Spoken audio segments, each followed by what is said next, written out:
সবাইকে একসঙ্গে ডাকলে যে কোনো জরুরি বিষয়ে কথা বলবে? হ্যাঁ মা, আগামী কাল থেকে মাহের রমজান শুরু হচ্ছে, তো তাই আমি চাই আপনারা 30টা রোজাই রাখেন। না না না, আমি রোজা রাখতে পারবো না। তাছাড়া আমার গ্যাস্ট্রিকের সমস্যা আছে। আমারও তো ডায়াবেটিস, আমার তো একটু পর পর খেতে হয়, আমিও রোজা রাখতে পারবো না। না না, আমি সারাদিন বিজনেসের কাজ নিয়ে ব্যস্ত থাকি, আমি এত কাজ করে কোনোভাবেই রোজা রাখতে পারবো না। রোজা থাকতে হবে, কারণ একজন মুসলমানের জন্য রোজা ফরজ।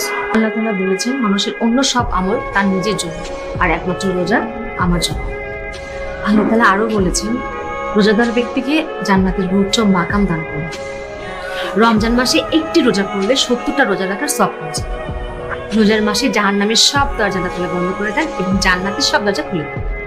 রমজান মাসে রোজা, নামাজ, যে কোনো ইবাদত আল্লাহ তাআলা খুব তাড়াতাড়ি কবুল করেন। রমজান মাসে রহমত, বরকত, মাগফিরাত ও আল্লাহ তাআলার নৈকট্য লাভের আশায় আমাদের সবার উচিত রমজান মাসে 30টা দিনে রোজা রাখা।